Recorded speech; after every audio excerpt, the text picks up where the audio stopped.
ভারতের সাথে সাম্প্রতিক কূটনৈতিক টানাপোড়েনের প্রেক্ষাপটে সরকার রাইটলি জাতীয় ঐক্যমত বা ঐক্য দেখানোর চেষ্টা করছে। সেটা ঠিক আছে, কিন্তু আমি বরং দেখবো যে সরকারের কারণে একটা খুব গুরুত্বপূর্ণ জায়গায় বিভেদের চিত্র আমরা দেখতে পাচ্ছি। সেটা হচ্ছে ছাত্রদের মধ্যে, এবং সরকারের দিক থেকে এই ভুলটা খুব বড় হয়েছে এবং সরকারের ভবিষ্যতে উচিত হবে এটা নিয়ে কাজ করা।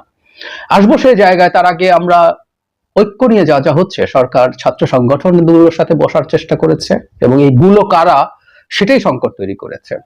আর এছাড়াও রাজনৈতিক দল, সব রাজনৈতিক দল গিয়েছিল, অবশ্যই শেখ হাসিনা, তার দল এবং তার সাথে যারা এলাই ছিল বাংলাদেশকে ধ্বংস করার পথে, 14 দলীয় জোট জাতীয় পার্টি বাদ দিয়ে বাকি সব দলকে একত্রে প্রধান উপদেষ্টা বসেছেন। এটা একটা চমৎকার পদক্ষেপ ছিল। যে ছবিটা আমাদের সামনে এসছে, এরকম একটা ছবি আমরা দেখতে চাই ভবিষ্যতের বাংলাদেশেও।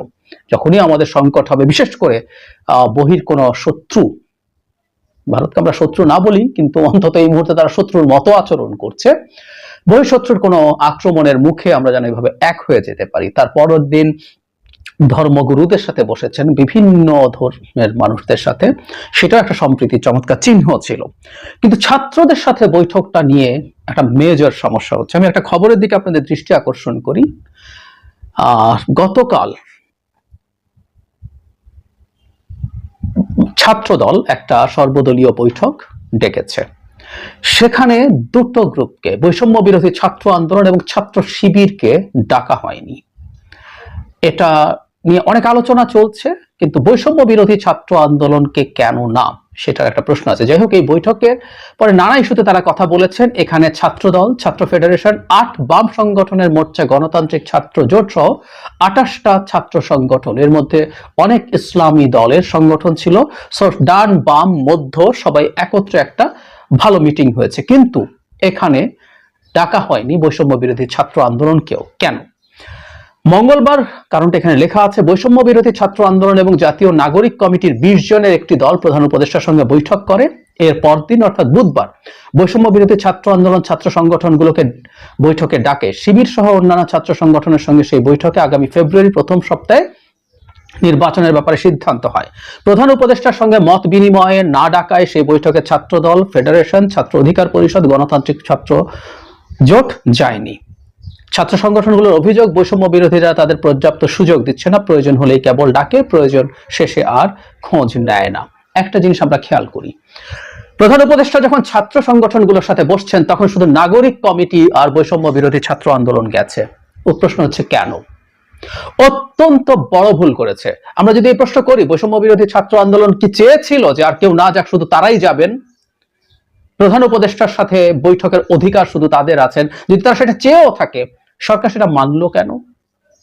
প্রধান উপদেষ্টা সেটা গ্রহণ করলেন কেন? তাদের এই প্রস্তাব, তাদের এই চাওয়া, এর মাধ্যমে কি একটা বার্তা দেয়া হলো না যে অন্য ছাত্র সংগঠনগুলোকে সরকার রেকগনাইজ করছে না?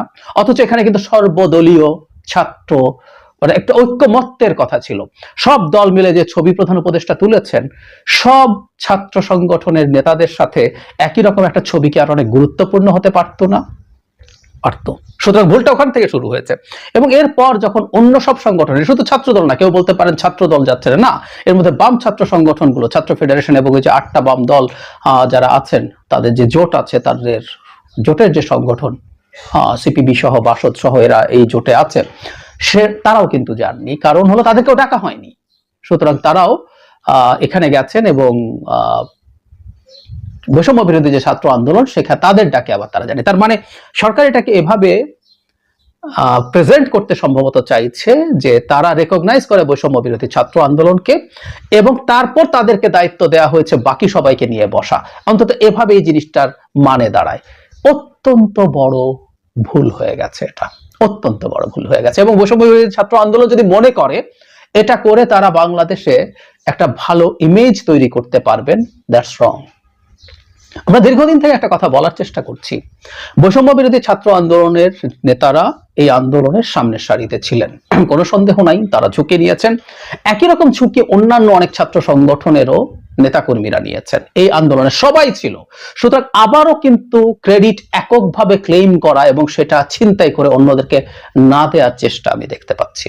এটা অত্যন্ত অত্যন্ত বড় ভুল, অন্যায়ও বলতে পারি আমি, এটা অন্যায়ও হচ্ছে। কারণ ছাত্রদের মধ্যে এই বিভেদ এদেশের জনগণ বা যে মানুষরা অন্তত পলিটিক্যালি কনসাস, জনগণ কথাটা বলাও ঠিক না, বহু জনগণের এগুলো নিয়ে মাথা ব্যথাই নাই, ও এখন টিসিবির ট্রাকের পেছনে লাইনে দাঁড়িয়ে সময় কাটছে ঘন্টার পর ঘন্টা। কিন্তু আমরা যারা অন্তত পলিটিক্স নিয়ে কনসাস আছি, দেশের ভবিষ্যৎ কি হবে সেসব নিয়ে কিছুটা ভাবছি, তাদের জন্য এটা খুব গুরুত্বপূর্ণ একটা প্রশ্ন হিসেবে হাজির হয়েছে। আমি চাই সরকারের পক্ষ থেকে এই ব্যাপারটায় তারা দ্রুত কোনো ব্যবস্থা নেবেন এবং এই সংগঠনগুলোর মধ্যে দূরত্ব ঘটানোর জন্য তারা কাজ করবেন। কিন্তু যদি তারা এগুলো করতে থাকেন তাহলে একটা বড় সংকট এসে সামনে হাজির হবে আরো, সেটা নিয়ে হয়তো আমরা সামনে আবার কথা বলবো। সেটা হচ্ছে, আমরা জানি নাগরিক কমিটি, বৈষম্যবিরোধী ছাত্র আন্দোলন মিলে তারা একটা নতুন রাজনৈতিক দল তৈরি করতে যাচ্ছে। সবাই যে চলে যাবেন এগুলো মিলে গিয়ে তা না, নতুন প্ল্যাটফর্ম হবে সম্ভবত, সেখান থেকে নাগরিক কমিটি যাবেন এবং বৈষম্যবিরোধী ছাত্র আন্দোলনেরও অনেকে সেখানে যেতে পারেন, বা নাগরিক কমিটি প্ল্যাটফর্মটাও রাজনৈতিক দল হিসেবে আসতে পারে। কিন্তু সরকার যখন এই আচরণগুলো করছে তখন এগুলো একটা কিংস পার্টি তৈরির প্রচেষ্টা বলে মনে হবে। আমি আবারও বলছি, প্রধান উপদেষ্টা কি কারণে শুধুমাত্র তাদের সাথে বসেছেন, এই প্রশ্ন আসলে করতে হবে। এই প্রশ্ন যদি না করি তাহলে আমাদের ভবিষ্যৎ রাজনৈতিক পরিস্থিতি, আমাদের রাজনৈতিক এনভায়রনমেন্ট সমস্যার মধ্যে পড়ে যাবে এবং তখন এই ব্র্যান্ডিং হবে বা এই ঘটনাই এটার ভিত্তি হিসাবে কাজ করতে পারে যে একটা কিংস পার্টি হতে যাচ্ছে এবং সেটার কারণেই সরকারের দিক থেকে এদেরকে এন্ডোর্স করা হচ্ছে।